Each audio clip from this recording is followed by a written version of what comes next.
பண்ணியிருக்காருன்னா பார்த்துக்கோங்களேன். சும்மா சொல்லக்கூடாது, அவரோட சிவபக்தி வேற லெவல். தூசரா அடுத்து அப்படி இந்த கோயில் கோபுரம் அடேங்கப்பா, அதோட உயரம் சுமார் 216 அடி. இப்போ இருக்கிற மாதிரி கிரேன் மெஷின் எதுவும் இல்லாத காலத்தில் எப்படி இவ்வளோ உயரத்துக்கு கட்டுனாங்கன்னு நினைச்சாயில தலை சுற்றுது. உண்மையிலேயே இது ஒரு இன்ஜினியரிங் மிராக்கிள் தான்.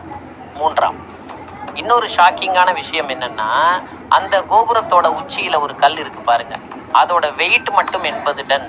ஆமாங்க, 1000 கிலோ. ஒரே கல்லில் செஞ்சு அந்த உருண்டையை எப்படி மேலே தூக்கிட்டு போனாங்கன்னு இன்னைக்கு வரைக்கும் யாருக்கும் சரியாக தெரியலை. செம்ம மிஸ்ட்ரி. நாலாவது பாயிண்ட், இது கொஞ்சம் விசித்திரமானது. மத்தியானம் நேரத்தில் இந்த கோயில் கோபுரத்தோட நிழல் கீழேயே விழாதாம்.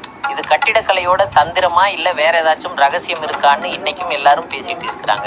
ஐந்தாவது, கோயில் வாசல்லையே நம்மளை வரவேற்கிற பெரிய நந்தியை பார்த்துருக்கீங்களா? அதுவும் ஒரே கல்லில் செதுக்குனது தான். கிட்டத்தட்ட 13 அடி உயரத்துக்கு கம்பீரமாக உட்கார்ந்துருக்கும். இந்தியாவிலேயே இது 2வது பெரிய நந்தி சிலையாம். ஆறாவது, கோயிலுக்கு உள்ளே போனீங்கன்னா சுவத்துல எல்லாம் சூப்பரான பெயிண்டிங்ஸ் இருக்கும். அதெல்லாம் ராஜராஜ சோழன் காலத்து ஓவியங்கள். 1000 வருஷம் ஆகியும் அந்த பெயிண்டிங்ஸ் இன்னைக்கும் அழியாமல் இருக்கிறது தான் பெரிய ஆச்சரியம். ஏழாமை, இந்த கோயில் கட்டுனதுல கூட நம்ம தமிழ் மொழிக்கு ஒரு தொடர்பு இருக்கு. கருவறையில் இருக்கிற சிவலிங்கத்தோட உயரம் 12 அடி. அது நம்ம உயிர் எழுத்துக்களை குறிக்குதாம். அதே மாதிரி கோபுரத்தோட உயரம் 216 அடி. அது நம்ம உயிர்மெய் எழுத்துக்களாம்.